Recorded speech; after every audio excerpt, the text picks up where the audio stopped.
This is going to give you the energy to go on. Radio Pirate. Radio Pirate.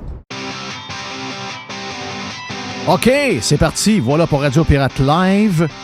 On est mercredi. Quelle journée extraordinaire on a eu hier. Faisais-tu beau, mon ami Jerry? C'était incroyable. Et aujourd'hui, ça sera encore, ça sera encore meilleur.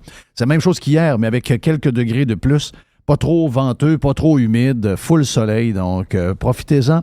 Regarde, on les accumule dans les dernières journées d'été. Je sais qu'on a l'impression qu'avec la fête du travail, on est dans le mood automne. Mais n'oubliez pas, l'été, c'est juste... La fin, c'est juste le 20-21 septembre. Donc, d'ici ce temps-là, on aura du beau temps. Même les premières semaines de l'automne officiel sont généralement bien le fun. Donc, profitez du beau temps. Hey, mon nom est Jeff Fillion. Jerry, t'es bonne humeur, en shape? Oui. Yes. Oh, oui. On a réglé en passant. Il fait beau, là. Beaucoup de choses à vous dire pour commencer. On a fait beaucoup de choses ce matin sur Radio Pirate Prime. Entre autres, on a réglé le dossier du Pokéball. Si vous voulez avoir des détails, allez vous abonner sur radiopirate.com et joignez-vous à la grande famille des pirates, des vrais de vrais pirates. Vous êtes aussi des pirates, sans problème, mais les vrais pirates membres. Donc, allez sur radiopirate.com pour vous abonner. Vous allez pouvoir nous écouter sur toutes les applications que vous aimez. De podcasts comme Spotify, Apple Balado, Podcast Addict, peu importe lequel que vous aimez. L'application est probablement dans tout le choix que vous aurez une fois que vous allez être abonné sur radiopirate.com. L'autre chose que je veux vous dire concernant Radio Pirate Live, qui est la version gratis pour tout le monde, pour les pirates cheap, clin d'œil.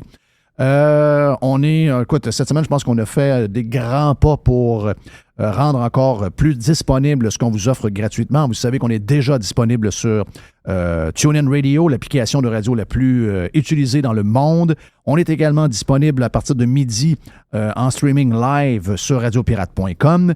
Et maintenant, on est disponible sur la page Facebook de Radio Pirate Live. Donc, on est disponible en direct. Même chose sur le compte Twitter de Radio Pirate. On est sur Twitch également.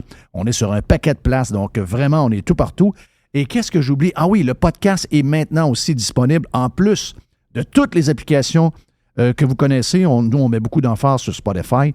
Mais on est également disponible. Le podcast est disponible dans son entièreté du côté de YouTube. Donc, quelques minutes après la fin ou dans ces coins-là, le podcast est pas mal disponible sur le channel de Radio Pirate. Donc, voilà pour toutes les nouveautés qu'on a à vous jaser. Pour le reste, on est bien de bonne humeur. La température est belle. Tiger is in the house. Mr. White est là également. Ouais. Madame Poubelle est en arrière de moi. Donc, ça roule. On a eu du fun ce matin sur Radio Pirate Live. Et je prends ce quelques minutes-là pour vous parler un peu de ce qu'on a jasé justement sur Radio Pirate Live. Un genre d'édito un peu plus compact sur un sujet que j'avais commencé à regarder il y a quelques semaines. Mais je vous reviens là-dessus. Juste vous dire aussi qu'on aura dans les prochaines minutes Joe Hamel pour nous parler de la campagne électorale. Je sais pas, mon feeling, c'est que la campagne électorale semble... j'ai comme l'impression qu'on a comme breaké un peu la couverture. On dirait qu'on a comme perdu... on a perdu un peu d'intensité dans cette campagne-là. J'ai comme l'impression que les médias sont défocusés. D'abord, ils semblent vouloir tranquillement abandonner la CAQ. Il y a des choses qu'ils n'aiment pas de la CAQ. Et ils sont même prêts à aller donner des bisous au Parti québécois, alors que le Parti québécois est complètement mort. Mais le but derrière ça, c'est peut-être d'enlever tout l'intérêt entre le match très intense qu'il y a entre la CAQ et le Parti conservateur du Québec de Éric Duhaime. C'est mon feeling, mais je peux me tromper. Mais là, ce que je vais faire dans les prochaines minutes, ce que j'ai fait en détail, on a jasé, toi puis moi, Jerry, passablement, c'est que vous allez avoir l'impression que je défends François Legault. Mais en fait, je ne défends pas François Legault, je vais défendre... On a tous notre côté... Je pense qu'on est tous... On est en dedans de nous, on est des gens qui sont indépendants de nature. OK? Si vous êtes des gens de droite, vous avez le goût de l'autonomie, vous avez le goût de prendre vous avez un côté très indépendant si vous avez ce mode-là. Vous n'avez pas besoin de paquet de monde pour faire toute la job. Vous êtes capable de la faire par vous-même, puis vous êtes capable d'avancer par vous-même. Mais quand t'es jeune, tu pars de chez vous, c'est ça que tu veux? Exact, c'est l'indépendance. C'est l'indépendance, là. Et les premiers qui voulaient l'indépendance du Québec, c'était un peu ça. C'était plus des gens qui étaient de droite économique, c'était plus des gens qui voulaient avoir l'autonomie. Il y avait un peu de là-dedans de gens qui étaient en sacrement après que les Anglais, quand les Anglais les traitaient de frogs ou encore leur disaient « speak white », etc. Mais dans cette mouture-là, pas la mouture d'aujourd'hui, mais dans la mouture des années 70 et début 80, il y avait, en tout cas, mon père, c'était son cas. Je pense que ton père aussi, c'était Aussi, le sien. oui, oui. Tu sais, aujourd'hui, ce serait probablement des gens qui voteraient pour Éric Duhaime.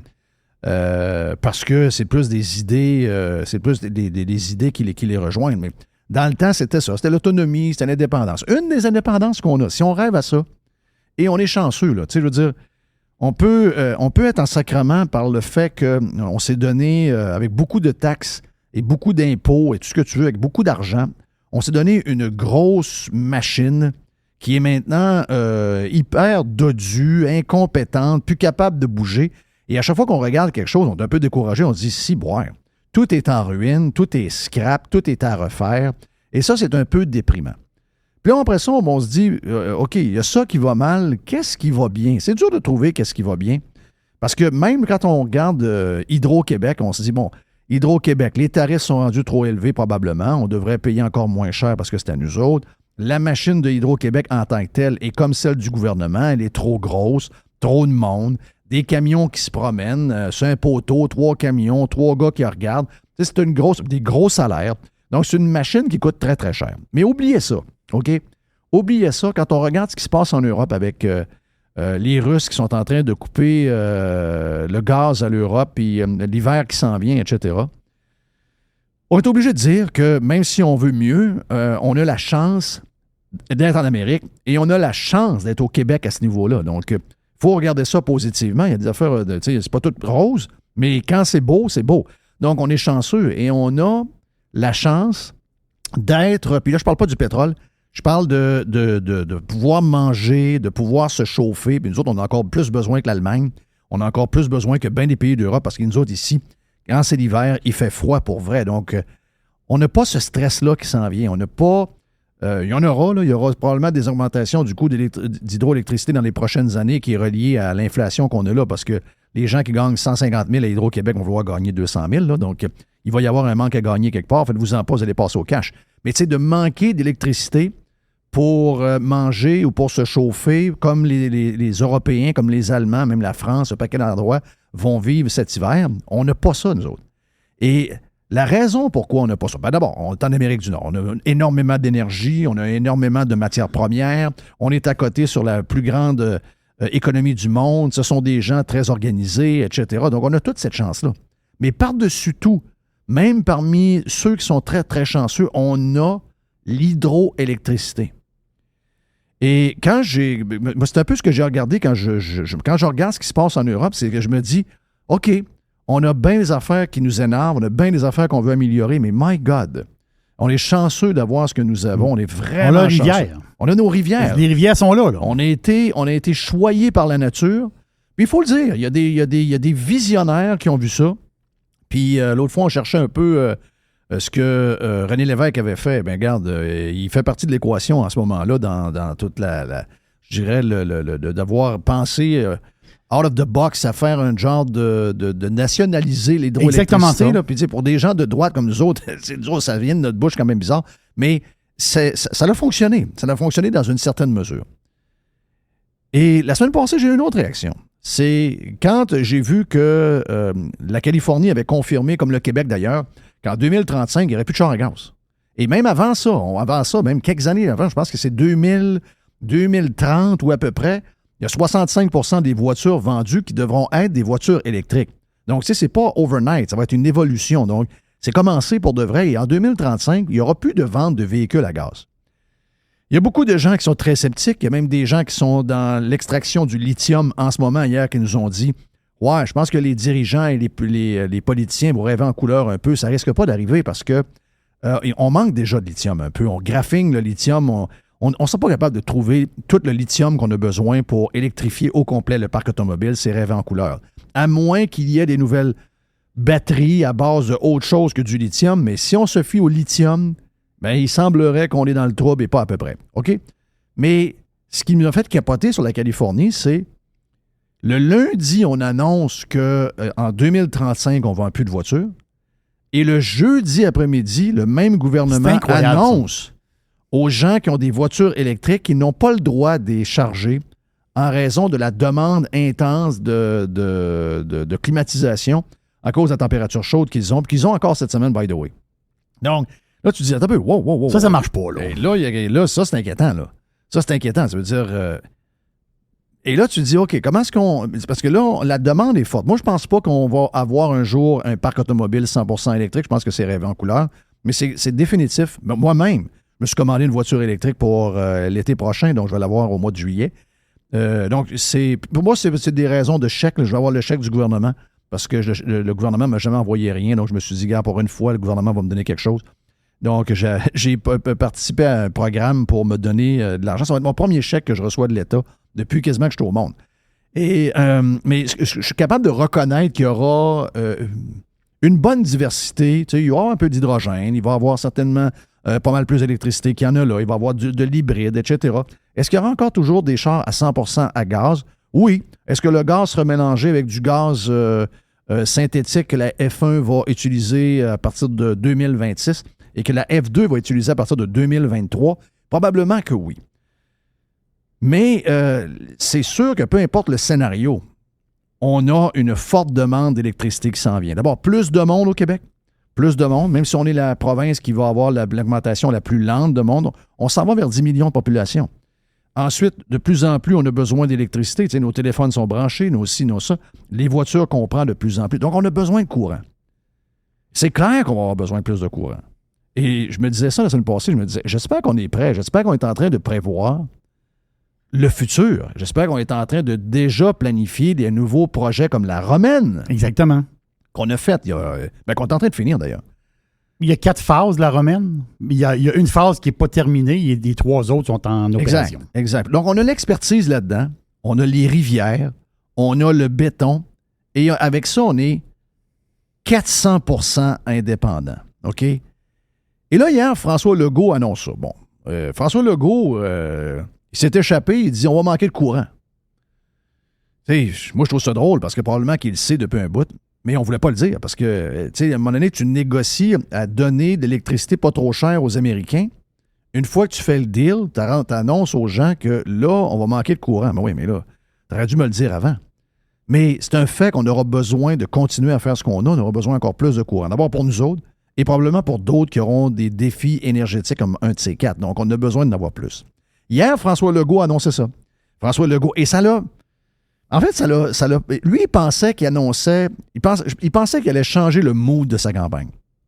Il pensait là, qu'il allait unir tout le monde. Il pensait qu'il allait diminuer la grogne. Il pensait qu'il y avait entre les mains... Un genre de projet national. Un genre de projet national qui allait faire l'unanimité. OK? Sérieusement, hier, quand lui annonçait ça, moi, ça me plu. OK? Peu importe le gouvernement, peu importe que ce soit celui que j'aime, celui que j'aime pas, je pense qu'il faut avoir une vision à long terme, surtout au niveau énergétique. Il ne faut pas niaiser avec ça, on voit ce qui se passe. Et ça n'a pas eu la couverture annoncée hier. Ça n'a pas eu l'impact. J'ai comme l'impression qu'eux autres étaient très, très, très déçus de voir que l'impact était quand même assez minime. Ben, ils ont eu la raison pourquoi ce matin. C'est unanimement, si j'exclus le papier de Mario Dumont, unanimement, tout le monde est allé contre François Legault. Et il y a différentes manières de le faire. Soit que vous amenez des commentateurs, analystes qui vont le faire, ou encore, vous prenez un journaliste régulier et vous lui demandez d'appeler des experts qui sont contre. Donc, c'est à peu près ça. Là. Donc, vous avez des articles réguliers, les experts sont contre. Si vous avez des chroniqueurs de la presse, du monde pas lu, là, parce que, écoute, la bombe fait des torchons comme texte à chaque semaine, puis il est toujours dans les 3 plus lus de la journée. Donc, ça vous montre comment les éditorialistes et commentateurs de la presse sont une gang de pas bons. Mais anyway, on peut les lire pareil, on peut checker. Donc, sans surprise, ces gens-là sont contre le développement de nouveaux projets hydroélectriques. Ils disent que c'est plus green. En fait, les greens non plus. Toutes les greens n'en veulent plus. Donc, ils veulent avoir des trains, ils veulent avoir des tramways, ils veulent avoir des chars électriques. Oui. Ils veulent électrifier les transports. Ils veulent électrifier les transports à grandeur. C'est la cassette qui joue là, depuis longtemps. Et quand on le dit, bien, d'autres, on a une indépendance, on a des rivières, on a un grand territoire, on peut s'amuser avec ça, on peut avoir l'énergie à profusion et être indépendant. Eh bien là, ils veulent plus. Si, boire, ils sont complètement débiles, ce monde-là. Les autres, ils disent, non, mais ça, c'est d'une autre époque. Comment ça, c'est d'une autre époque? Non, mais aujourd'hui, c'est l'éolien. Aujourd'hui, c'est le solaire. L'éolien et le solaire, tous ceux qui ont essayé de baser leur futur là-dessus, c'est un méga flop partout. OK? Ça fonctionne pas, là. Puis, les principaux problèmes de ces deux affaires-là, Est-ce que vous voulez être dépendant des Russes? Non. Est-ce que vous voulez être dépendant énergétiquement des... Tu sais, déjà, on l'a constaté avec les médicaments. Les médicaments, là, on est pas mal pogné que la Chine. Oui, on en reçoit un peu de la matière première de l'Inde, mais on est pas mal pogné que la Chine, là. Donc, est-ce qu'on veut vraiment être dépendant aussi de l'énergie de la Chine? Bien, si vous ne voulez pas l'être, l'éolien et le solaire, c'est pas la bonne idée. Parce que tout ce qu'il y a comme produit, tout ce qu'on a besoin de bâtir une éolienne, qui n'est pas très green en passant, tout ce qu'on a besoin, c'est chinois pas mal. Tout ce qu'on a besoin pour faire des panneaux solaires à des prix qui sont compétitifs, c'est chinois aussi. C'est chinois aussi. Donc, pourquoi aller se mettre dépendant de la Chine sur des choses qui n'ont pas prouvé qu'ils pouvaient remplacer soit une bonne usine nucléaire ou encore une bonne usine électrique à base soit de mazout ou encore de gaz naturel? Puis c'est certainement pas capable de battre le rendement d'un barrage. Pourquoi s'en aller avec quelque chose qui, dans plein d'endroits où on a essayé ça, ça n'a pas fonctionné bien. Même souvent, on est obligé de repartir des usines de charbon pour essayer de compenser. Pourquoi on ne fait pas ce qu'on fait de bien, c'est-à-dire des barrages électriques? Ouais, mais là, les cris, les ci, les ça, on s'entendra avec eux autres. On leur donnera des jobs, on va leur donner des patentes, on va leur donner des redevances. Il n'y a pas de problème. On va faire les choses comme du monde, on va faire des choses dans les règles de l'art, on va s'occuper des gens chez qui on est, puis on va faire des partenariats. Mais c'est notre expertise, c'est notre affaire à nous autres, c'est ça. C'est notre seul avantage. On veut pas sortir le gaz naturel. Si on a un peu de pétrole, on ne veut pas le sortir non plus, on veut rien. On a un avantage sur tout le monde. Nous sommes des privilégiés en raison des rivières et de l'hydroélectricité. My God! C'est 97 %. Là, je suis sur le site du ministère de l'Énergie. Là. C'est 97 % de l'énergie électrique. Là, OK? C'est les barrages. C'est l'hydroélectricité. Donc là, on a besoin, dans le futur, on a besoin de 50 % de ce 97 % là. De plus. Wow! Donc là, avec tout ce qu'on a fait comme panneaux solaires, tout ce qu'on a fait comme éoliennes, on a 3 % à date. Mm-hmm. Donc, il va falloir en faire 25 fois plus ou 20 fois plus qu'on en a fait là pour faire le 50 %. C'est irréaliste. Imaginez-vous, là. Ça marche pas, là. Imaginez-vous le nombre de grosses hélices un peu partout dans des endroits où on va scraper des paysages, où on va scraper la nature, on va briser un paquet d'affaires. On s'en va dans le Grand Nord. On prend les rivières, on prend la Péribonka, on fait ci, on fait ça, on inonde un peu de place où il n'y a pas trop de monde et qu'il ne se passe rien. On se fait d'autres... on est bon là-dedans. Les gars du Saguenay sont bons là-dedans, les gars de la Côte-Nord sont bons là-dedans, ils ont une expertise. On est complètement indépendants. On n'a pas besoin d'un Chinois. On n'a pas besoin de personne de la Russie. On n'a pas besoin de personne. On est autonome. Je pensais que c'était ça qui les faisait vibrer, moi. Je pensais que c'est ça qui faisait... Je pensais que l'électricité les faisait vibrer. Je pensais qu'ils comprenaient, qu'ils étaient assez intelligents pour savoir que l'hydroélectricité, c'est très, très, très green. Oh non, il y a des places qui disent que c'est pas green. Hey, come on, man. C'est pas green, l'hydroélectricité. Ah ouais.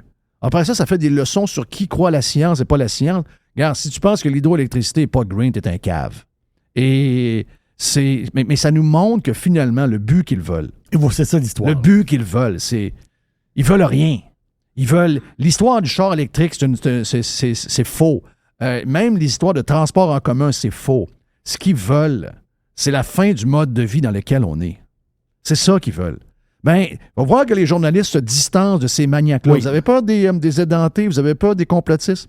Mais ça, on est pas mal dans le complot, là. On est pas mal dans des gens qui se font des accroires comme de quoi que la mer va disparaître. Pas la mer, mais la terre va disparaître si on continue à avoir des VUS. C'est des melons d'eau, là. Ils sont verts à l'extérieur, sont rouges à l'intérieur. C'est des communistes. Ils veulent détruire le modèle qu'on vit présentement. C'est ça qu'ils veulent. Exact. Puis au nom de... Là, on utilise l'environnement pour essayer d'arriver à leur fin, mais c'est carrément des communistes. D'ailleurs, en parlant de green, merci au prof Caron, le prof Caron qui est au Kazakhstan, à qui on parle de temps en temps, entre autres. On a parlé sur Radio Pirate Live, on a parlé également régulièrement avec lui sur Radio Pirate Prime. Puis si vous voulez le connaître un peu plus, on a fait des Jeff Liberté. Donc, allez dans vos applications de podcast, faites Jeff Liberté et le prof Caron, JF Caron, nous parle régulièrement. Et lui, il nous a allumé un peu là, sur l'empreinte carbonique que le Québec dégage. Quelle est l'empreinte carbonique du Québec? Pour calmer un peu cette gang de crinqués-là, la gang de fous, qui écrivent dans les journaux, qui sont dans les organisations green, etc., puis qui sont de plus en plus dans le politique. Pour calmer ces gens-là, juste vous dire une affaire. L'empreinte carbone global du Québec sur la boule. OK? Si vous pensez qu'en enlevant une vanne pour une famille, ça va changer quoi que ce soit, vous allez voir que ça ne va pas changer grand-chose.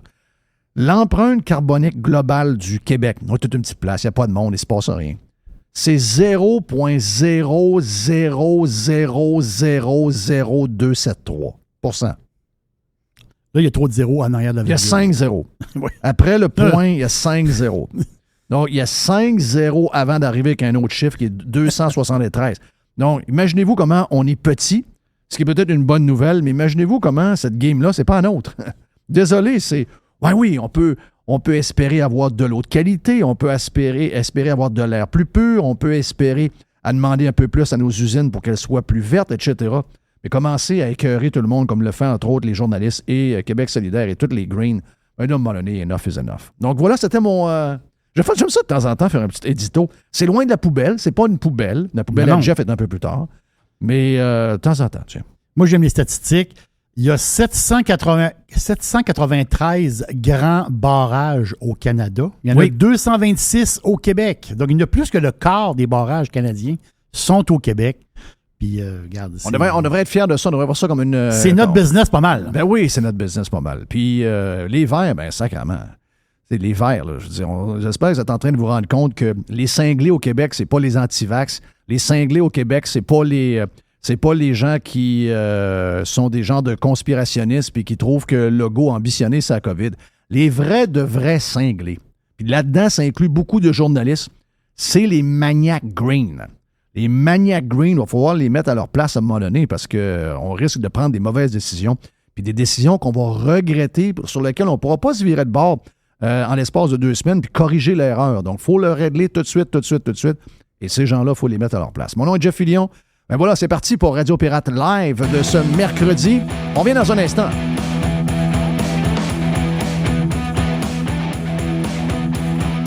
Radio Pirate. Do you like it? Yeah. 100%. Pirate. Listen. Radiopirate.com. Radio Pirate. Oui, bien, il y en a un qui est allé se reposer un peu sur la côte est américaine. Ça fait toujours du bien, des petites vacances. Notre chum Joe Hamel est avec nous autres. Les vacances ont été bonnes? Yes, écoute, se reposer, c'est un gros mot, là. On a fait pas mal de routes, puis... Mais non, mais c'était bien le fun, honnêtement. Un État que j'avais peu visité, le Maine, très beau, la côte, honnêtement. Kennebunkport, pour être plus précis, là. Le vibe est incroyable, beau petit village, pas dire, tout est centré sur, évidemment, le bord de la mer, la pêche de homard. Écoute, je pense qu'on déjeunait au clam chowder et au homard. Après, j'ai vu ton lobster roll, était, je ne sais pas combien tu l'as payé, mais on s'en est fait un même en fin de semaine. Combien? 30 piastres US. Ouais, quand même. Ouais, hey, dans l'espèce de petite trappe à touristes en plein centre-ville. Mais rappelez-vous, je ne sais pas si quand vous étiez plus jeune, la première fois qu'on a mangé du lobster roll, je pense que ça coûtait 8-9 piastres. Oh oui, c'est incroyable. Mais tu sais, au final, je pense qu'au change, il y a pas mal de choses qui sont pas le moins chères. Tu sais, quand tu vas, par exemple, les bars, etc. Les consommations, c'est moins cher. L'essence, même avec le taux de change, je pense que c'est plus intéressant. Bref, vraiment un beau coin à visiter. Pas très loin du Québec tant que ça. Là. Les gens pensent souvent à Ogunquit ou Old Orchard, mais Kennebunkport, là, absolument magnifique comme petit coin. Ça, c'était la place, peut-être que tu as mis une photo, mon année, c'est la place où était pas mal George W. Bush. Il y avait comme une résidence d'été. C'est-tu la résidence officielle du président pour l'été ou c'est elle, hein? C'est comme une place où... Non, c'est la résidence de la famille Bush. Okay. Tu comprends? Je pense que c'était le grand-père, le père de George Père, Prescott Bush, qui était sénateur. Et ils ont toute une pointe là, dans la baie. Tout un spot, là. Et je comprends que le monsieur est très apprécié dans le coin. Là, quand il est décédé, la ville et les résidents ont fait une espèce de monument devant sa résidence. C'est très beau, honnêtement. C'est de très bon goût. C'est très sobre, là, c'est pas très ostentatoire. Là, donc, c'est un feeling. Là, tu vois, apparemment, quand il est là, tu vois 4-5, quand la famille est là, tu vois 4-5 grosses escalades noires avec le personnel des services secrets. Donc, assez intéressant à voir. Ouais, je sais que George W. Bush a comme déplu à beaucoup de fans de Trump parce que c'était pas un Trumpiste comme beaucoup de cette organisation-là. Mais moi, j'ai toujours apprécié George W. Bush. J'ai toujours défendu quand on le traitait de fou, de cave, de tout ce que tu veux. On l'a même invité à un moment donné. C'est mon chum Mike qui a envoyé officiellement une lettre à son bureau, parce qu'ils ont comme des bureaux. On l'invitait à aller jouer au golf avec nous autres. Ouais, ben la sommité, je dirais la personne la plus influente, c'était vraiment le père, je pense, George H.W. Bush, qui a été... tu sais, on dépeint ces gens-là un peu comme des imbéciles, des idiots, mais tu sais, George H.W. Bush, il avait menti sur son âge pour s'engager dans l'aviation américaine à 17 ans, je crois. Un héros de guerre, a été le directeur de la CIA. Je pense qu'il avait fait une fortune aussi dans le pétrole à l'époque. Tu sais, une famille assez très, très influente dans l'histoire de la politique américaine. Et tu sens... avec la magie. C'est un peu comme je pense que c'était les Kennedy, eux, c'était au Massachusetts, leur emplacement de vacances. Fait que Massachusetts et Palm Beach, même à Palm Beach, tu sentais beaucoup leur présence. Exact. Hey, on a-tu comment tu trouves la semaine, Joe? Est-ce que tu sens un désintérêt des médias traditionnels sur la campagne en ce moment? On dirait qu'ils veulent essayer d'enlever la game tripante qu'on a entre la CAQ et le Parti conservateur du Québec. On nous garoche toutes sortes d'affaires de toutes les idées farfelues de Gabriel Mahot-Dubois. On essaie même de pousser le char qui est pogné dans la neige du chef du Parti québécois en disant « Hey, il y a une bonne campagne, etc. etc. » Il y a comme... j'ai comme l'impression qu'on s'est comme dit « Hey, il faut arrêter de mettre du gaz sur le feu. On est en train de peut-être faire... un genre de CAQ au pouvoir, peut-être même minoritaire, avec un parti conservateur qui va avoir beaucoup plus de sièges qu'on l'aurait pensé. On commence à trouver ça moins drôle. Je les sens sur le siège d'en arrière un peu. Je ne sais pas si je capote, là, mais je vois moins d'intérêt un peu. Non, exact. Puis je pense qu'on a fait un peu du pouce sur notre intervention de la semaine passée. Moi, je continue de penser que c'est une course réellement à deux dans la majorité des comtés. Cette histoire-là du PQ qui remonte, en fait, c'est probablement pas totalement faux parce que je t'explique, le virage soudain de la CAQ pour faire face au PCQ, le virage à droite, là, soudain, écoute, c'est assez incroyable. On a entendu Christian Dubé annoncer des hôpitaux, des projets pilotes d'hôpitaux privés dans la dernière semaine, sorti d'un chapeau encore une fois. Legault, quelques jours après avoir dit, je cite, qu'on va manquer d'électricité. Et ça, je veux dire, c'est dans les livres d'histoire, cette affaire-là. Le premier ministre du Québec qui dit textuellement on va manquer d'électricité, là. Ça, c'est incroyable. On vient d'en vendre à la tonne à 4 cents le kilowattheure, là. Je veux dire, ça, c'est quand même spécial. Si j'étais Éric Duhem, moi, je le demanderais là, en débat, là, depuis quand, M. Legault, vous savez qu'on va manquer d'électricité? C'est quoi cette affaire-là? Là, ça sort de où? Et là, lui sort avec une construction de nouveaux barrages, je pense hier, qui a été annoncé, qui sort absolument de nulle part, cette affaire-là. En tout cas, Hydro-Québec n'est pas au courant, là, on va se le dire. Non, même plus que ça, je consultais quelques experts dans le secteur, puis ils me disaient, non, il n'y a aucun plan de barrage dans les cartons. Ça avait même été un peu rejeté du revers de la main au profit. Puis ça, c'est une erreur en passant. Moi, je pense qu'on devrait bâtir de nouveaux barrages. Oui. On devrait toujours bâtir de nouveaux barrages exact. en passant. Et là, on voit un peu, ce qui est drôle, c'est de voir les médias puis les, entre guillemets, experts commencer à un petit peu plus s'attaquer à la CAQ sur cet enjeu-là, mais sur le privé aussi en santé, etc. Donc,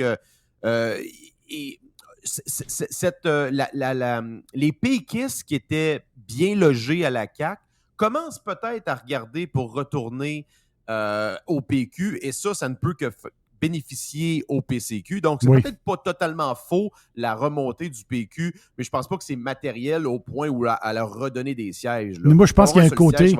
Mais moi, je pense qu'il y a un côté... comment dire... Savoir que le PQ peut être éliminé, parce que dans le sondage Main Street, on parle de 5,2 %. Ça veut dire éliminer de la carte. Possiblement.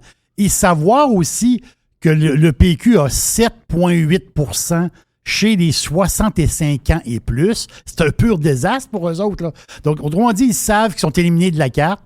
Et là, tu te dis, il y a comme un genre de regret.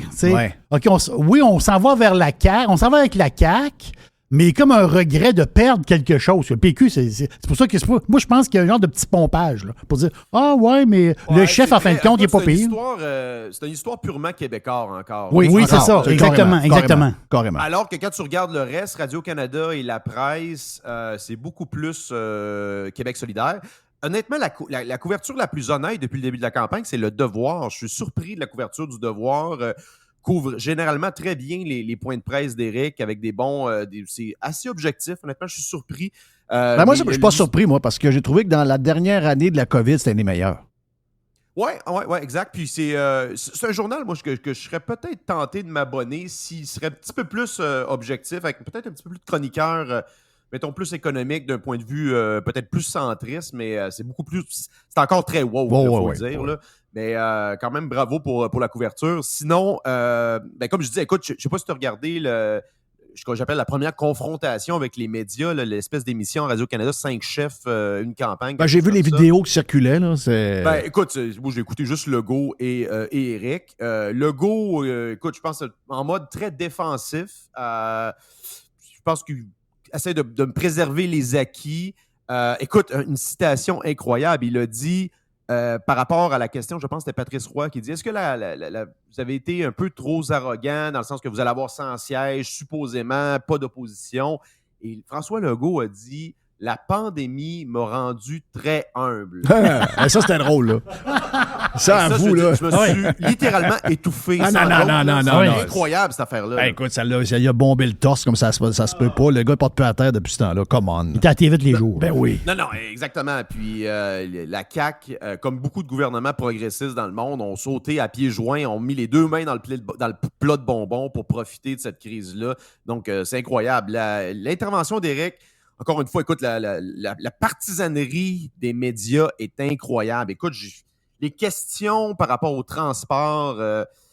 écoute, une femme comme Céline Galipo, c'est une femme qui vient de tomber dans mon estime de manière assez importante. Là, des questions tendancieuses sur les changements climatiques, etc. Donc, c'est Éric, encore une fois, un excellent ton, bonne approche. Honnêtement, continue de surprendre là-dessus. Il est brillant. Comme tu dis, le ton est parfait. Tout le monde comprend. Les gens sont... Il est impressionnant. Il est vraiment, vraiment, vraiment, vraiment impressionnant. Tu sais, c'est quand même... on le disait cette semaine, on écoutait son vidéo de 1992-93. C'est quand même... c'est un weird, là, dans le sens que c'est un nerd. Ça. Et un nerd, souvent, le problème des nerds, c'est que ils sont tellement intelligents, tellement bons qu'on a de la misère à comprendre ce qu'ils disent. Ben, je dis pas que le gars de QS est un nerd puis un gars qui a une intelligence supérieure, mais ça, c'est un exemple de quelqu'un qui jase, puis qui parle, puis qu'on comprend pas trop, puis qu'on accroche sur rien. Éric, on comprend tout. Tout est clair, puis même si tu l'aimes pas, quand il parle, mettons, je m'imagine des gens en train d'écouter RDI ou Radio-Canada dimanche soir, puis il y en a qui devraient se gratter les fesses un peu. Là. Ils devraient dire, ouais, il va-tu s'arrêter? Ils peuvent pas dire qu'il est bon, mais ils voient que c'est un gars que quand tu lui donnes la POC, il monte en haut, puis il la met dans le corner tout le temps. Donc, il est vraiment, vraiment impressionnant, Éric Duhem. Moi, je vais dire, il m'impressionne comme... Tu sais, je le savais bon. Je savais qu'il était bon, mais de même, là, je suis sincèrement à mes pattes, là. Le truc qui était assez incroyable dans la dernière semaine, c'est tout le narratif autour de supposément qu'Éric Duhem aurait fait pas un appel à la violence, mais que le climat, entre guillemets, le climat de tension serait la responsabilité et la conséquence de la campagne d'Éric Duhem. Ça, probablement, c'est complètement débile. Là. C'est purement du gaslighting. Puis remarquez que ça pogne pas. Là. C'est vraiment une création totale des médias. Et ça, c'est les médias, tous médias confondus. Là. CAQ FM ici à Montréal, Radio-Canada, la presse, ils sont tous sur le même narratif à l'effet que Éric, là, serait responsable. On ne sait pas trop quoi en passant. Là. C'est toujours des sous-entendus. Il n'y a jamais de détails. Exactement. Puis, encore une fois, Éric est très bon en répondant à ça. Puis, la citation d'Éric qui avait dit « on va faire rentrer la grogne au Parlement ». Et ça, je veux dire, c'est tellement banal comme expression, dans le sens que ça a toujours été le cas où une opposition, si tu veux rentrer au Parlement, tu dois miser sur un mécontentement quelconque. Donc, c'est des gens qui prétendent vouloir défendre la langue française, mais qui ne connaissent même pas la signification des mots. C'est assez incroyable. Hey, ça a pris Joseph Facal pour les ramener, là. Ouais, excellent papier, justement, de Joseph Facal. Il y en a là-dessus, ça, c'est un bon signal. Il y en a qui commencent à réaliser ce qui se passe et ils se positionnent pour ne pas trop avoir l'air fou quand le PCQ va avoir pas mal plus de sièges là, que prévu. Écoute, Marois Risky, une des politiciennes les plus surestimées de l'histoire de la politique québécoise, qui a eu l'air complètement folle, avec une histoire tirée par les cheveux. L'histoire en tant que telle, on comprend, c'est quelqu'un qui l'a harcelé, mais quand on a creusé le lendemain, le titre dans le journal, c'était que c'était un de ses bénévoles là, qui était un peu obsédé par elle. Il n'y a pas eu d'excuse, d'ailleurs. Il n'y a pas eu d'excuse d'aucun chroniqueur. On l'a plus revu depuis ce temps-là. On l'a plus revu être en mode, elle est cachée. Elle est comme un peu Simon Jolin Barrette de la CAQ. Un autre caribou qui est caché. Ça, c'est drôle. La CAQ ne parle plus du tout de la langue. Je ne sais pas si tu as remarqué, là, la langue, c'est comme devenu... c'est plus un sujet, c'est rendu économie et énergie, des hôpitaux privés. C'est comme s'ils venaient de se rendre compte que ben, c'est vrai, la langue, c'est pas un enjeu pour la majorité des Québécois qui a l'inflation est à 8-9 % puis que les taux d'intérêt montent. Là. Donc, d'ailleurs, hier, Éric a scoré très fort ici à Montréal avec un point de presse sur l'abolition de la loi 96, a fait un appel à la clientèle, aux électeurs allophones et anglophones en disant que les vieux paradigmes sont terminés. D'un côté, le PQ 2.0 avec la CAQ, et les vieux partis comme le Parti libéral qui tentent encore de miser là-dessus. D'ailleurs, je faisais remarquer, le Parti libéral, c'est la première fois, je pense, depuis la Confédération, qu'ils ne peuvent pas être un gouvernement potentiel dans l'élection provinciale. C'est quand même incroyable. C'est un facteur, je continue de penser, moi, que c'est le facteur principal dans l'élection de la CAQ en 2018. Et je pense que ça va être un des facteurs principaux dans la carte électorale qui va se dessiner le 3 octobre prochain. C'est l'effondrement du PLQ et du PQ. C'est le facteur principal. Comment t'expliques? Puis tu sais, parce que je pense à toi, chaque fois que je vois des images. Il y en a qui disent hey, notre chum Joe est allé fort sur ses prédictions, puis mon beau-père, il dit il était convaincu pas mal, mais j'ai dit il y a eu 88% sa dernière. J'ai dit il ne faut pas que tu le prennes en légère. Puis, mais je pense à toi chaque fois que je vois les images. Parce que, tu sais, à un moment donné, ça ne peut pas faire autrement que se refléter quelque part. T'sais, le gars rentre, puis peu importe, je prends cet exemple-là du bâton rouge qu'il appelait le bâton bleu. Là. Il rentre au bâton rouge, les gars qui prennent la caméra sont pas assez brillants pour cropper la caméra au maximum pour juste voir la bédaine de François Legault puis son sourire. Non, tu vois le restaurant au complet qui est vide, puis là, ils se tournent vers où il y a du monde un peu, ils sont comme au bar, ils sont genre 15. Tu sais, il n'y a pas un chat. Peu importe, il a fallu qu'il l'amène dans un marché pour donner l'impression qu'il attire du monde, alors qu'il y a déjà du monde à ce marché-là, le samedi matin ou le dimanche matin, il y a déjà plein de monde. Je pense que c'était à Laval, c'était à la fruiterie, 4,40, je pense qu'il y était. Puis, à l'inverse, peu importe où Éric Duhem va, que ce soit à Victo, que ce soit à Trois-Rivières, que ce soit en Beauce, que ce soit... Ça fait la file dehors. Oui. C'est bourré de monde. Ça a l'air d'être loin d'être tous des cocos, des édentés, des conspirationnistes. Ça a l'air d'être du monde... Mais qui ont probablement voté tout le monde pour cette gagne-là, pour la CAQ à la dernière élection. J'ai de la misère à comprendre. Puis je sais là, que c'est une clientèle vieille, je vois les chiffres, là, mais je veux dire, puis je sais qu'ils sont en pyjama, puis peut-être pas le goût d'aller dans un restaurant le voir, mais ça se peut pas qu'il n'y ait pas une incidence sur les scores qu'on nous présente dans les sondages. J'ai de la misère à imaginer que François Legault est à 39-40% et que Éric est à 17-18%. C'est dur à croire, là. Moi, je crois pas ça, premièrement. Je reviens sur mes prédictions pour répondre à ton beau-père. Moi, le base case, je pense que... Moi, tu vois, mettons, je dirige la tournée d'Éric. Je commencerai à être moins dans la région de Québec, Beauce, Chaudière-Appalaches, parce que je pense qu'il commence à avoir des acquis dans cette région-là. Moi, je pense qu'il faut qu'Éric fasse une démonstration de force jusqu'au débat. Moi, je ferais des rallyes, je dirais à mes candidats dans chacune des comtés, là, dans chacune des régions, là, ça me prend un rallye d'au moins 500 personnes dans chacune des régions. Tu fais là, un marathon, Éric, c'est un marathonien, donc tu fais un marathon là, jusqu'au premier débat pour lancer un signal. Regarde, nous, on ramasse du monde dans toutes les régions du Québec et je pense qu'il est capable de le faire. Je pense qu'il est capable, là, tu annonces un événement à 4-5 jours de délai, là, tu ramasses 500 personnes dans toutes les régions du Québec, je pense que c'est possible de le faire. Je reviens sur les acquis. Moi, je pense que Québec, Chaudière-Appalaches, Beauce, c'est pas mal réglé. Ça devrait être largement PCQ. Maintenant, ce qui est en jeu, c'est le débordement de cette vague-là. C'est quoi l'extension naturelle de ça? C'est la Mauricie, centre du Québec. C'est la couronne nord de Montréal un peu. C'est le Saguenay. Moi, je pense que le Saguenay, il score plus qu'on pense. Je pense que c'est 1 ou 2 comtés. Donc, tu sais, ça va vite. Là. Puis moi, je continue de penser que la CAQ ne peut que descendre. Là, mettons qu'ils sont à 39 %. Moi, je pense qu'ils sont plus à 35. Entre 30 et 35, honnêtement, je pense que c'est là qu'ils se situent. Ils ont eu, je pense, 37 la dernière fois. Là. Donc, oui, je pense qu'ils ne peuvent que descendre. À l'inverse, je pense qu'Éric ne peut que monter parce que sa base, elle est très solide. Mettons, entre 10 et 15 % qu'on lui donne, ça, c'est très, très solide. Et à l'inverse, les gains qu'il peut faire, là, les Jacques et Louise là, qui se rendent compte que, ouais, un petit peu, là, les propositions de baisse d'impôts, c'est intéressant, la taxe sur le gaz, ouais, puis là, c'est pas en tout l'extrémiste qu'on nous avait présenté, là, ils vont voir, tu regardes, écoute, et t'écouteras son intervention à Salut Bonjour.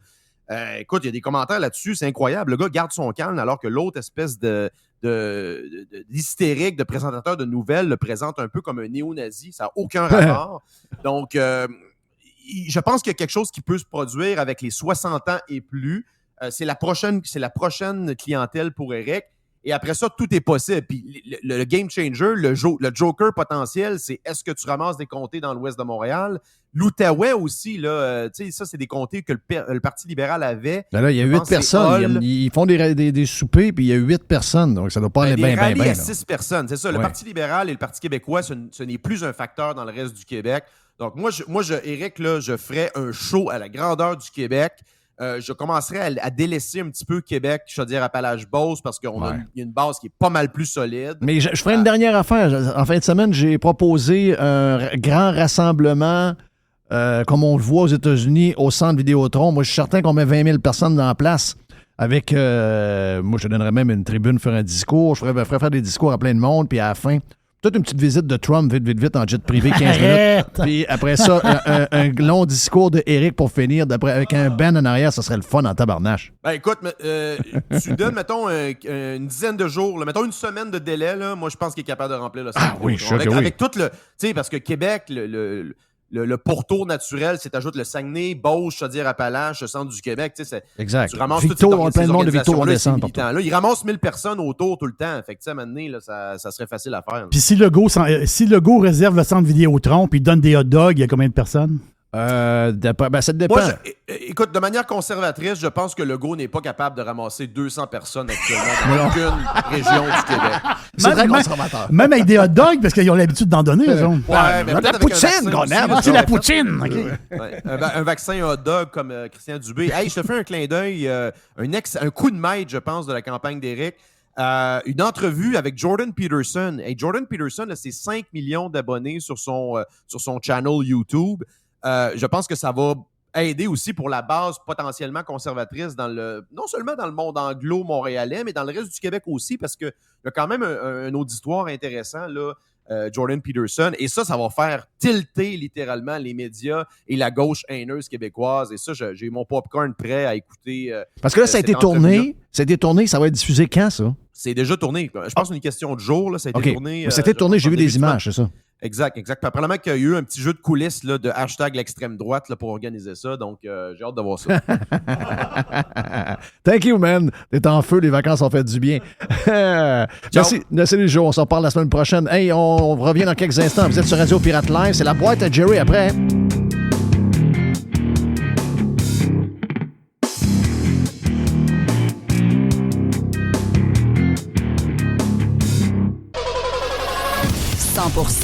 Jeff Fillion.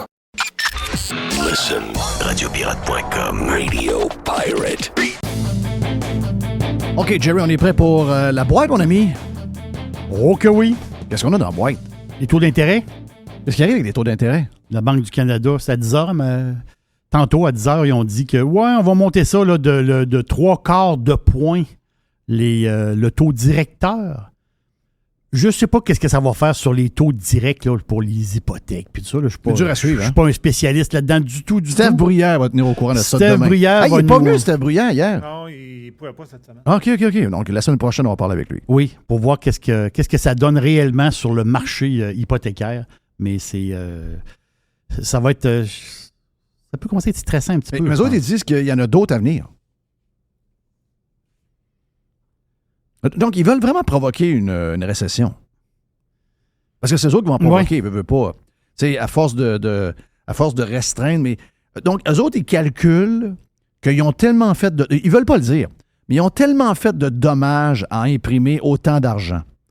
Et surtout, je te dirais, avec l'autre affaire, c'est les problèmes de main-d'œuvre intenses qu'on a. Donc, les problèmes de main-d'œuvre créent... Tu sais, on dit des fois, telle affaire. Il y a un paquet de choses qui ont fait que les prix explosent. La main-d'œuvre, c'est un gros problème. Donc, tout ça combiné ensemble. S'ils veulent ralentir l'économie, parce qu'ils disent si jamais l'inflation continue à augmenter, on risque d'avoir des conséquences terribles. Donc, à choisir entre les deux mots, on va y aller avec une récession. Là, c'est clair qu'on s'en va vers ça. Là. On peut pas, c'est inévitable si on continue à monter avec les taux de même. Aux États-Unis, on veut calmer l'augmentation des taux. Il y aura un speed, je pense, là, dans les prochaines heures. Je pense qu'il reste une hausse. Et après, on va regarder ce qui se passe. Mais si nous autres, on est encore sur des hausses à venir, c'est que le gouvernement du Canada veut réparer ses erreurs du départ, puis il veut vraiment provoquer une récession. Là. Et ça fait mal à du monde qui ont des dettes, Mais l'affaire, c'est que ça fait mal aussi à l'économie de l'autre bord. Il y a des gens qui attendent. C'est ça l'affaire, c'est qu'ils attendent pour faire un move. Tu sais, la récession, là, quand ça marche pas, là, mais c'est du monde. C'est que les gens se retirent du marché. Voilà, le monde sont pas. En fin de compte, j'ai les moyens de faire quelque chose, mais ouais, ça peut peut-être aller encore Je veux plus changer mal. ma voiture. J'arrive pour aller changer je vais ma attendre. voiture. Puis la voiture que tu veux, ben, au prix maintenant qu'elle est avec, mettons, je sais pas moi, 8 parce que c'est Les le taux ont que- monté, puis tout ça. 8,5 ben hop, là, la voiture elle vient de coûter plus Oui. cher. Tu dis, hop, ben, je vais attendre. Je vais attendre. Je vais attendre un peu. Donc là, quand tout le monde attend. 1 attend, 2 attend, 1000 attend. Oui, C'est ça que ça donne. exact. Donc, Hey, j'ai une affaire de même. Faut que je t'en parle absolument. C'est l'histoire de... Tu sais, présentement, on manque de profs. Vous le savez, tu le sais, Jeff, mon fils est prof. Il n'y a pas beaucoup de gars profs. Puis ils sont très, très appréciés, les profs. Puis c'est une autre dynamique. Hein? Tu sais, quand il y a un... Surtout au primaire. Au secondaire, il y en avait beaucoup. Je sais pas Oui, aujourd'hui. c'est là. ça. Mais au primaire, il n'y en a pas beaucoup. Non. Il n'y en a pas beaucoup. Donc, Ça prend la touch avec les enfants. Les enfants ont plus de... Ça grouille un peu plus. C'est dur à les garder concentrés. Exactement. Donc, lui, il aime beaucoup son travail. Il adore son métier de prof. Et là, on dit, ouais, OK, il manque de profs. Là, si tu as un secondaire 5, tu peux venir prof. OK, t'es sérieux un peu. Puis, on le voit, là, il y a du monde qui sont engagés pour être prof. Puis, c'est pas des profs du tout. Là. Ils n'ont pas fait 4 ans d'université. Là. Ils deviennent profs comme ça. Go, t'es prof. Là, il y a un nouveau prof. Il est à temps partiel à Montréal. Il s'appelle Adil Sharkawi, qui a été engagé comme prof. Moi, il s'est pas fait mettre dehors. Une fois qu'ils l'ont engagé, ils l'ont pas remis dehors quand ils se sont rendus compte c'était qui? Ah, t'es-tu sérieux? Je sais pas, je te le demande. Parce que s'ils l'ont engagé, c'est spécial. Là. Mais il me semble que ce gars-là peut pas être prof. Là. C'est un guide Mais c'est religieux. qui, c'est un imam. c'est qui, lui, hein? Adil Sharkawi, lui, c'est le fondateur du Centre islamique de Montréal. Le problème, il n'est pas là. Lui, l'affaire, c'est qu'à un moment donné, il a fait l'apologie de certains des frères musulmans. Et à un moment donné, il a été soupçonné d'appartenir à Al-Qaïda. Lui, il a eu un bracelet électronique à sa cheville, là, au Canada, là, pour savoir où il se promenait. Là. C'est marqué ici, Adil Sharkawi, brièvement embauché dans une école secondaire. Ah, OK, ça marche. Bon. Ben là, tu me rassures. Oui. Là, tu me rassures. C'est l'école secondaire Saint-Gabriel. Parce Donc, que lui, quand les troupes sont parties d'Afghanistan, lui, il s'est dit pro-taliban. Oui. Tu sais, c'est pas... Bon, marque bien. Juste, Ouais, fait pas différent de ben des profs que dans les écoles. Là. Es-tu vraiment plus dangereux que ben des profs que dans les écoles en ce moment? Il y a une gang de communistes dans la gang. Je sais qu'il y a du monde un peu spécial. Ça, Anti-américains. Ah, ça, c'est sûr qu'ils passent leur message. Si on pouvait faire des genres de tests où on verrait que les pro-talibans, là, ils n'ont pas tous des noms de même. Là. D'après moi, oui, il y a du monde bizarre dans la gang. Là. Il y a vraiment beaucoup de monde bizarre comme prof. Là. J'ai une autre affaire drôle. Ben, drôle. Là, on dirait qu'ils cassent du sucre sur les pancartes du Parti conservateur. Ouais, c'est quoi l'histoire? Ils sont jamais même à bonne place? Là? Ben, ils sont pas à bonne place. Puis là, ils veulent comme mettre de la chicane là-dedans. Puis là, il y a un 4e candidat qui a une faute sur sa pancarte. Je sais que c'est ordinaire, là. Avoir une faute sur sa pancarte. Exemple, mettons, je sais pas moi, Repentigny. Repentigny, c'est pas mal. Toi, tu représentes Ongava, il est marqué Ungava, là, ou Ugava. Des erreurs de frappe. Des affaires faites vite. Là, Des affaires faites vite. Je sais que c'est ordinaire, là. Ah, mais hier, Trudeau en avait une aussi. Lui, c'était construire. Il n'y a pas de S. Conduire Construire. le Canada. Ouais. Ça, je sais que c'est ordinaire, là. Mais les journalistes avaient d'autres affaires à faire que ça. Je pense qu'il y avait d'autres choses à faire. Ouais, ils ne veulent pas parler des vraies affaires. Ils veulent juste parler des conneries de même. C'est écœurant pour ça. La pancarte, une par-dessus l'autre. Ils ont tassé ma pancarte. Ils ont tourné ma pancarte de bord. Mais je pensais qu'on allait avoir... On a la chance d'avoir vraiment là, une campagne qui peut être intéressante. Les journalistes s'intéressent juste à des crises de niaiserie. C'est ça, là. Et ça, c'est... Excuse-moi, là, c'est poche à mort. Tu veux dire, si vous voulez que les gens soient bien informés et qu'on fasse des choix judicieux, parlez donc des vraies affaires. Puis dites-le donc de temps en temps que, oui, il y a une gang de... Éric Duhem, il est spécial. Éric Duhem, le monde qu'il suit, il est spécial. Ben, j'aimerais ça que vous fassiez la même chose sur la gang de QS. La gang de QS, quand même spéciale, là. Tu sais, la gang de QS, hier, ils ont dit, dans les écoles, il n'y aura plus de viande.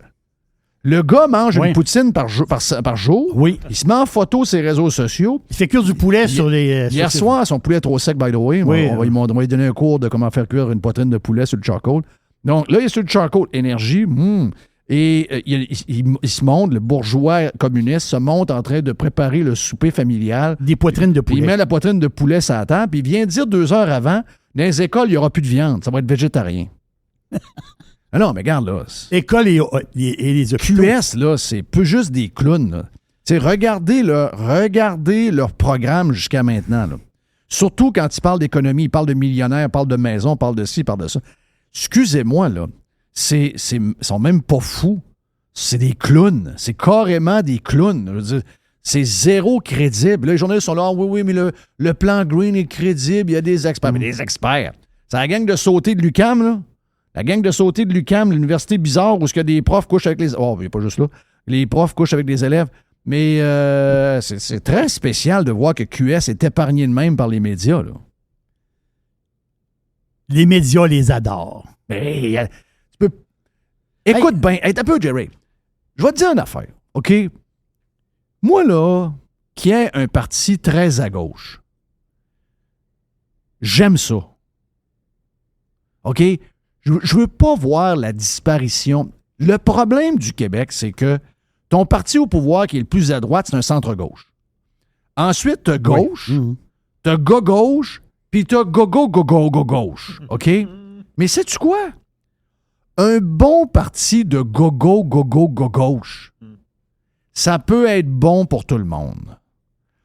Mais ça, c'est pas... premièrement, Gabriel Mao Dubois, il est pas bon, là. Écoute-les dans des vidéos que lui-même met, il est pas bon. Il l'a pas. C'est pour ça qu'il n'y a pas de like sur ses... Il n'y a quasiment pas de like. Manon est meilleur. Manon est plus attachante, est plus vraie. Lui, c'est comme un genre de politicien préfab. On dirait une maison la prise. Tu sais? Puis, le gars fait c'est de la folie à tour de bras. Mais moi, je serais pour ça qu'on ait un bon parti de gauche. Le NPD au fédéral, c'est pareil que la gang de la... Ça prend un bon parti de gauche. On a besoin d'avoir des bons partis qui représentent un paquet d'idées. Puis sais-tu quoi, de temps en temps, ça peut shaker le portrait de tout le monde un peu. Mais là, c'est pas ça. C'est une gang de clowns, appuyés par les journalistes et les médias du Québec. Tout le monde fait semblant que c'est bien logique, cette affaire-là. Finalement, c'est sérieux. C'est une gang de cégepiens, une gang c'est une gang de clowns, une gang de tout croche qui raconte à peu près n'importe quoi. C'est 0 sérieux, cette affaire-là. Le parti Rhinocéros, c'était plus sérieux que ça l'affaire. Tu sais, y a-tu une proposition logique de gauche, un projet logique? Là, c'est des affaires de même. Là. Ils sortent des affaires de même. Hey, t'es un peu, là. Quelqu'un qui est à l'hôpital, là, il parle pour les écoles. Le premier qui aurait dû être pour l'histoire hier de François Legault sur les barrages chez lui. Mais il a dit non. Ah, c'est de la vieille économie. Ben, regarde, vois-tu, c'est des gens qui ont un objectif qu'ils ne sont pas capables d'avouer. C'est des gens que l'objectif qu'ils veulent, c'est démolir le système économique dans lequel nous sommes. Ils veulent vivre dans la pauvreté, puis comme au Venezuela. Mais moi, au Venezuela, je ne veux pas vivre là.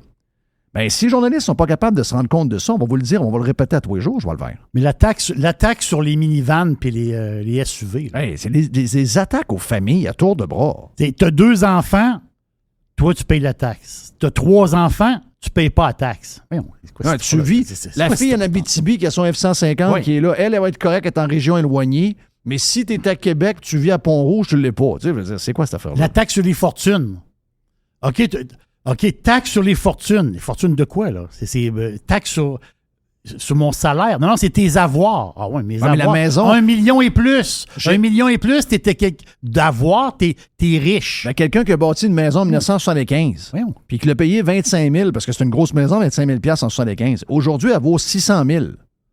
Il n'a rien fait de sa maison. Il n'a pas changé le prolong, ses mêmes armoires. Ce gars-là est devenu millionnaire. Ah oui, lui, il est devenu millionnaire. Le bonhomme de 85 ans qui marche le dos courbé, il est millionnaire, lui. Come on. Non, ils sont spectaculaires. Puis ils sont jamais challengés. Jamais. Et là, l'histoire. Jamais. Ils sont jamais challengés. Lui, il déboule. Il déballe des affaires, un derrière de l'autre. À tous les jours, il déballe des affaires. Jamais. Hier, jamais, on a jamais. su, Jerry, qu'on allait avoir des histoires de COVID. Là. Hier, c'est clair. Là.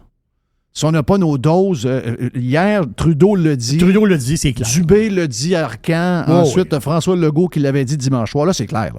Là, si on n'est pas 80, 85, 90% vaccinés, doses à jour, on va devoir retourner au magasin acheter de la peinture. Ça va être juste de la peinture blanche. Là.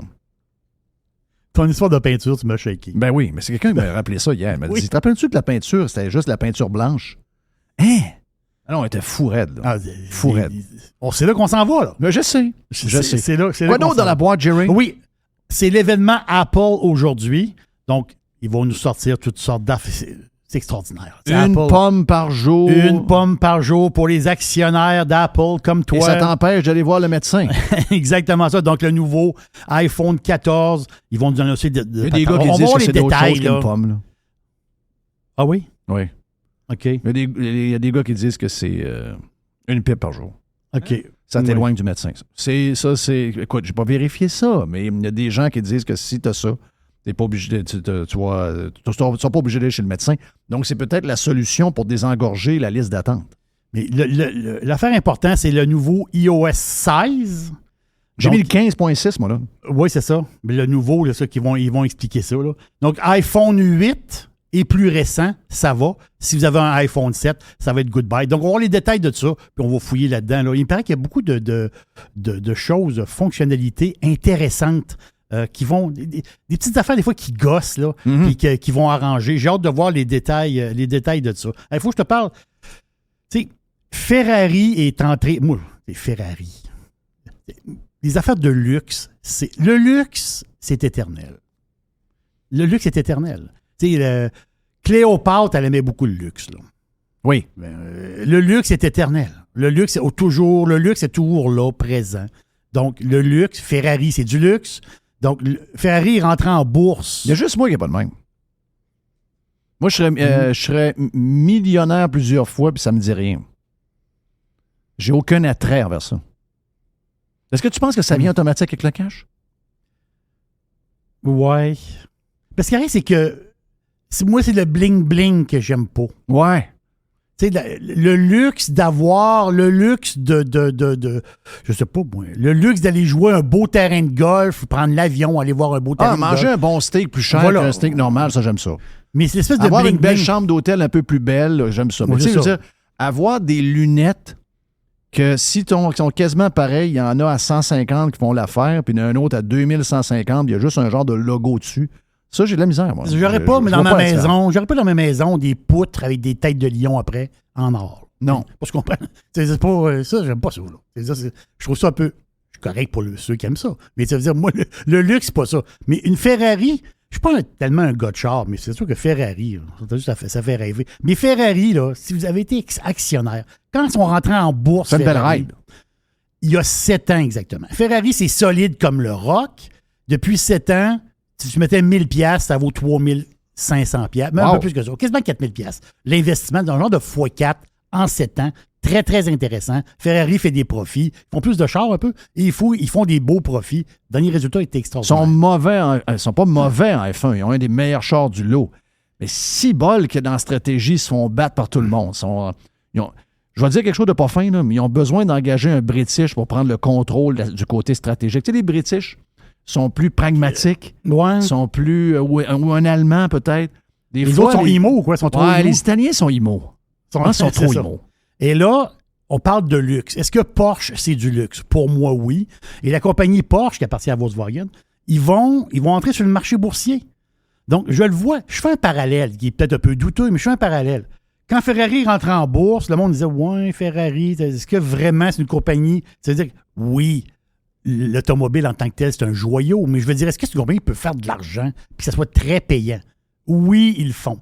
Est-ce que Porsche peut faire la même chose? Moi, je pense que oui. Porsche veut rentrer en bourse. Et rentrer en F1 en même temps, faut pas oublier. Il rentre en F1. Ben oui. Et voilà. Ça, c'est-tu... Il rentre avec Red Bull. Extraordinaire. Ben oui. Ben, un des gros actionnaires de Porsche, c'est le monsieur fondateur de Red Bull. Red Bull, Ben voilà. le breuvage. Là. Ben voilà. C'est monsieur Dietrich. Dietrich. Schretsch, Monsieur Dietrich. Ben oui, oui. c'est lui, là. Ben Ben, voilà lui, le lien. lui, il est bourré de cash dans Porsche. Ben, c'est lui le lien. C'est Voilà. c'est lui le lien. Donc, Porsche va rentrer en bourse. Ce que j'espère pour les boursicoteurs comme moi, là, les pauvres qui ont un petit peu boursicoteurs ces bords, les actions vont être cotées en Europe, mais j'espère, je vais t'en parler si ça arrive, si j'ai des détails, j'espère qu'ils vont être cotés ici en Amérique, sur les bourses américaines. On va pouvoir acheter, justement, du Porsche et peut-être y faire dormir une coupe de 1000 piastres peut-être pour le futur. On ne fait pas de recommandation d'achat, mais quand même, moi, je pense que Porsche, en entrant en bourse comme ça peut être intéressant pour... J'ai une question pour toi. Un 2000 qui traîne, là, tu le fais de dos dans Porsche, ça peut être intéressant. Le garage Porsche qu'il y a ici à Québec, qui appartenait à la madame qui avait les 2 garages Audi, celui de la Rive-Sud et celui de Québec, Oui. qui a été vendu dernièrement, je pense, d'après moi, c'est une centaine de millions de dollars, les 3 garages. Et ça vend combien d'autos Porsche? Tu sais, quand tu t'en vas vers Saint-Augustin, t'as concessionnaire Porsche, c'est juste à côté de... pas loin du Walmart, du Home Depot, là, sur le long de l'autoroute. Il sort combien de Porsche par année au garage de la région de Québec? Montréal, j'imagine que c'est le double ou peut-être le triple de ça. Mais j'étais surpris. C'est pas un gros nombre pour un garage, mettons, si tu compares, mettons, un Honda, parce que c'est de la voiture volume. Mais j'étais surpris pareil. C'est 300 voitures neuves par année. C'est plus que je pensais. C'est plus que je pensais. Oui. Parce que quand ils ont bâti le garage, je me suis dit, est-ce que Porsche est assez gros pour qu'il y ait un garage à cette grosseur-là? Mais 300, c'est pas. Tu sais, souvent, il y a des garages automobiles qui vont vendre 1000, 1200, 1500 voitures, mais c'est des voitures grand public, donc c'est pas la même affaire. Mais 300 pour une voiture de luxe. J'aimerais ça savoir le nombre Les SUV, de Tesla qui sont sortis au Ouais, garage c'est à ça. Québec. Puis même celui de Montréal, j'aimerais savoir les chiffres des fois de ces endroits-là. On voit beaucoup de le SUV de Porsche. Oui, beaucoup. On le voit. Effectivement. C'est sûr que une 911 turbo. Notre chum Dennis de Beautiful, il capote sur sa Porsche depuis toujours, lui. Il y a un genre de modèle, là, un peu, il l'adore. Il a C'est toujours... une Carrera? C'est un Non, sport? c'est Ok, le SUV que tu parles, là. Ah oui. Oui. Et pour finir, Amazon Prime Video. Il y a-tu des fans du Seigneur des Anneaux? c'est incroyable. C'est fou, là. C'est fou. Quand tu me dis le chiffre un matin, je Oui, capotais. la série, tu sais, ils ont dépensé 1 milliard. Ben, c'est presque 1 milliard. 1 milliard, c'est la série la plus chère de l'histoire. C'est complètement capoté. Là, ils ont mis deux épisodes. Les prochains épisodes, ça va être au mois d'octobre. Là, ils ont teasé le monde. Ils ont énervé un peu. Mais il y a une méchante gang qui ont été énervés. C'est 25 millions de personnes. 25 millions de personnes dans le monde qui ont écouté les premiers épisodes. Combien tu penses C'est là-dedans, complètement capoté. dans les 25 millions qui avaient déjà la livraison Prime, donc ça inclut Prime Video, combien tu penses sur les 25 millions en avait, puis combien se sont abonnés à Prime à 125 par année? Ouais, à peu près, ouais. Pour avoir Pour la la série, série. d'après toi. Là. Est-ce que tu penses que c'est 50-50? Moi, je pense que c'est 50-50. Donc, c'est des gens qui n'avaient pas Amazon Prime, qui Exact. sont abonnés pour la série. Oui. Ah ouais, c'était... Mettons, mets ça à 10 millions. Oui. Donc, 10 millions, ça veut dire que, mettons, puis mets-le à 100 piastres, c'est plus que ça, là, c'est 125. Donc, mettons que ça allé chercher 10 millions de clients de plus qui vont comme prendre la patente, c'est parce que ça devient récurrent. Là. Pas une fois que tu l'as, tu Tu l'as, pas, ben, là. tu y goûtes, tu veux payant. Ben oui. Ben, c'est 1 milliard. 10 millions à 100 piastres, c'est 1 milliard. Donc, Amazon, c'est épouvantable, la machine Comment ça a de coûté la guerre. série? 1 milliard. OK! Oui, c'est ça l'histoire. OK. OK, là, tu me fais réfléchir. Là. Ah, pas pire, hein? Oui, c'est bon. C'était La Boîte avec Jerry sur Radio Pirate Live en ce mercredi full soleil. On vient. Jeff Fillion. Jeff Fillion. .com. Fresh 100%. 100% pirate. OK, de retour sur Radio Pirate Live. Il semble que Mr. White est tranquille là, aujourd'hui. Je pense à mon prochain Pokéball que je vais manger. Ah, Pokéball, il m'a dit de quoi? Il a réglé son cas matin. Donc, comme je disais, en ouverture, allez sur Radio Pirate Prime. Allez vous abonner pour voir si finalement on est des amateurs de Pokéball. Mais ça aurait été bon de taper hier la discussion qu'on avait pendant qu'on mangeait. Ou, en tout cas, moi, j'ai fait un coming out. Jerry l'avait déjà fait son coming out sur les Pokéballs il y a quelques jours. Il aurait fallu que je mette quelques bips, par exemple. Moi, C'était enflammé. c'est ça. C'était Oui, un c'est- peu enflammé. Là. Ben oui. Qu'est-ce que on vous jase dans la poubelle de Jeff? Il y a un paquet d'affaires. Ben, un petit clin d'œil vite, là, sur... on fait du... je suis pas vraiment un joueur de... T'es-tu un joueur de poker, toi? Je joue une fois par année. OK, mais est-ce que t'es... Avec mes chums. OK, es-tu bon? T'aimes-tu ça? Je vais te dire... ça fait quoi? Peut-être une douzaine d'années, peut-être qu'on joue ensemble. Je me suis jamais mis... En fait, j'ai jamais Ouais. été un jeu de toutes ces affaires-là. Je sais que sur YouTube, il y a beaucoup de Je suis assez vidéos. bon joueur. T'es assez bon joueur? Oui, assez bon joueur. Faudrait se faire un genre de tournoi à un moment donné. J'aimerais ça Fun au bout. qu'on monte un peu, puis on pourrait prendre une petite bière, puis jaser de ça pour le fun. On joue une game cash, nous autres, on met 100 piastres chaque. OK, c'est pas pire. 100 piastres, tu peux pas perdre plus que 100 piastres. Ça, c'est correct. Ça peut passer une soirée, une nuit quasiment au complet. Voilà. Ah oui, c'est... Beaucoup de ça file. vodka, beaucoup de... Oui, ça file. Beaucoup de rhum. On est pas mal plus all-in à 5 h du matin. Hein. Il y en a un qui a joué pour vrai, puis qu'on connaît tous, c'est Jonathan Duhamel. Oui. Donc, Jonathan Duhamel, lui, quand il a gagné, ce que je comprends, il a gagné, bon, si je dis à peu près 20 millions de dollars, je suis pas mal d'un chiffre total? Oui, pas mal des chiffres. Parce qu'il a lui, gagné 3 fois. Il a 3 bracelets. Sa grosse victoire, c'était en 2010. OK. En 2010. Donc, lui, quand on a entendu parler de lui, on a su qu'il avait gagné. Donc là, qu'est-ce que vous pensez qui est arrivé dans la bâtisse avec les grandes La bâtisse fenêtres dorée? La bâtisse dorée. Est-ce vrai qu'il change des fenêtres présentement? Je sais pas, je peux aller. Ah oui, je pense qu'il est... Il y a des fenêtres là. Oui, mais je pense qu'il change des fenêtres présentement. Pour? Je sais pas, il paraît que... C'est quelqu'un qui me dit ça. Oui? Oui, il change des fenêtres. Il change des fenêtres présentement. Je te le dirais hors des ondes, parce qu'il y a quelque chose de particulier. OK. OK, mais il change des fenêtres présentement encore, moi, de pour la moi, bâtisse là, du gouvernement. Regarde, qu'on fasse 2 rapports d'impôt, je trouve ça cave. On devrait avoir juste un rapport d'impôt comme ailleurs. On devrait juste faire ça au fédéral. Ça, cette bâtisse-là, ça devrait être des condos. C'est une belle place pour prendre des marches. Mais là, pour l'instant, on n'est pas rien qu'eux autres. Et eux autres, ils ont faim. Là. La machine a faim. C'est comme les chiens de garde de la machine. Et quand ils ont lu sur Jonathan Duhamel, ils ont dit « Oh my God, il a gagné des millions de dollars. Lui, il faut aller chercher notre part. » La machine a faim. L'ogre veut avoir sa partie de... Il veut avoir la partie du bœuf qui lui appartient. Donc, on a essayé d'aller chercher les millions de dollars dans les poches de Jonathan Duhamel, qui a fait différent de beaucoup de monde. Beaucoup de monde abandonne. Les gens ont peur parce qu'ils arrivent avec les gros sabots.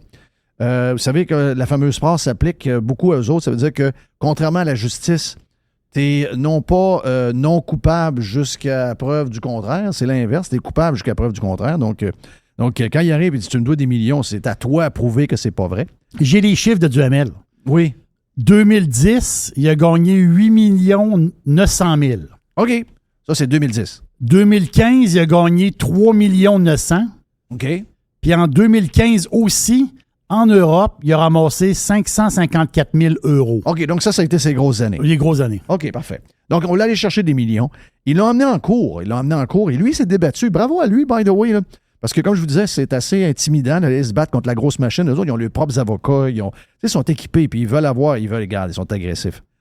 Et il a gagné. C'est rare, là. Et contre le gouvernement, contre C'est le ministère rare. du Revenu. Que Wow. c'est rare. Parce que, je voulais vous en parler hier, c'est trop une belle victoire. C'est que lui, il a fait réaliser aux fonctionnaires. Hey, il m'a dit de quoi les innocents n'avaient pas pensé à ça. Il a fait réaliser aux fonctionnaires. Il dit OK, parfait, vous voulez venir chercher mes gains. Mais il dit entre 2010 et 2000. Il a nommé ces années, 2010, 2011, 2012, je pense qu'il y a 2018 là-dedans. Il a calé de l'argent. Il a calé de l'argent, c'est ça. OK? Il dit, bon, si vous prenez mes gains, est-ce que vous prenez mes pertes? Un peu comme la bourse, Jerry. Comme la bourse, un compte cash en bourse, vous avez des comptes CELI, vous avez des comptes REER, mais un compte cash, c'est un compte liquide.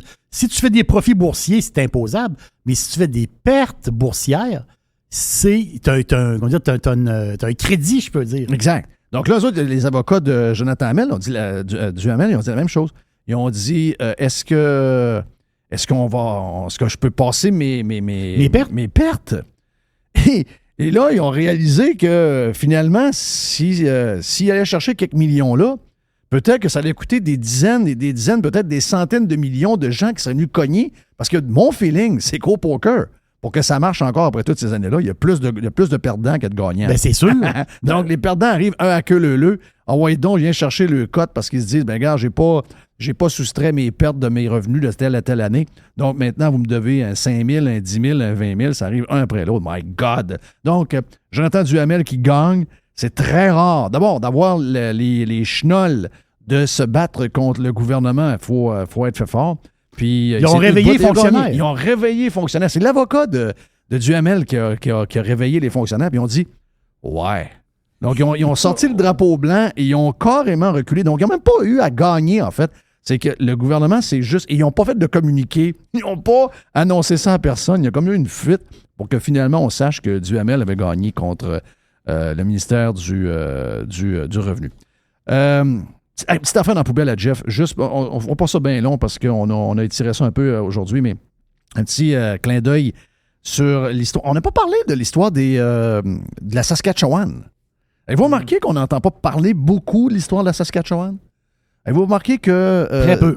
Et pourtant, depuis samedi, quand on reçoit des notifications sur le téléphone, il y a quand même eu 10 morts.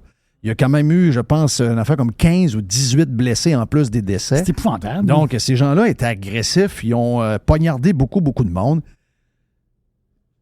C'était 2 Amérindiens.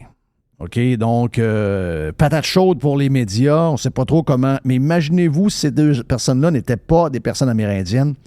Imaginez-vous comment, depuis samedi, dans quel mot... Moi, je pense que la campagne électorale aurait pris un backseat. J'ai comme l'impression qu'on aurait comme mis de côté, ou on aurait essayé de mélanger le tout, et on aurait parlé du mood, on aurait parlé d'un paquet d'affaires, on aurait été fouillé sur leur Facebook, sur leur Twitter. Ah, ils ont fait un like pour les gars de camion qui sont allés à Ottawa. Ah, ils ont fait un like à Poilievre. Ah, mais gadon, ils ont fait telle affaire. Et là, on aurait essayé de jouer ça gros. Hein? Ben oui, Poilievre, les conservateurs, on fait des liens très douteux. On arrive sur Duhem au Québec. Ça aurait été ça toute la semaine.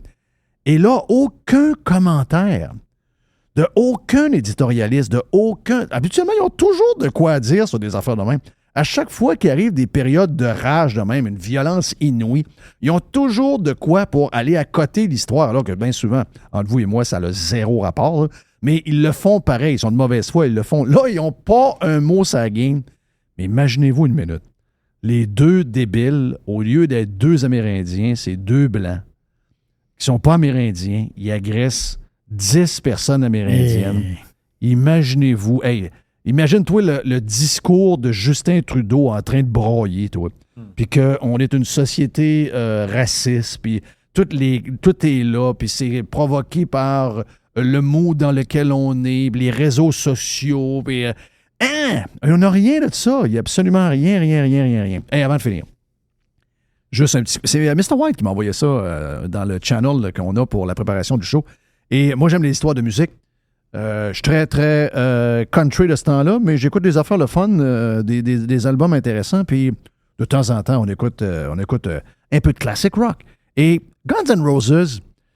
Je peux pas dire que ça a été un de mes bands, mais je les ai vus en show, puis ils m'ont quand même impressionné. Puis il faut dire qu'ils ont eu une période de créativité tellement intense. Il faut revoir le vidéo November Rain pour comprendre, tu sais, oui, Sweet Child O' Mine, Paradise City, toutes ces patentes-là, oui, là.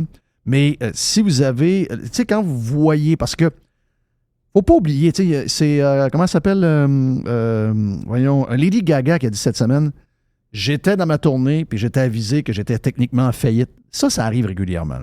Tu sais, elle était 3 millions de dollars dans le trou parce que l'album avait coûté cher, parce que la préparation de la tournée avait coûté cher, et là, il fallait qu'elle remplisse les arénas pour essayer d'arriver even. Ils ont énormément de pression. Et Guns N' Roses, dans le temps de Appetite for Destruction, était dans Dèche. Était dans Dèche parce que la production de l'album avait coûté beaucoup plus cher.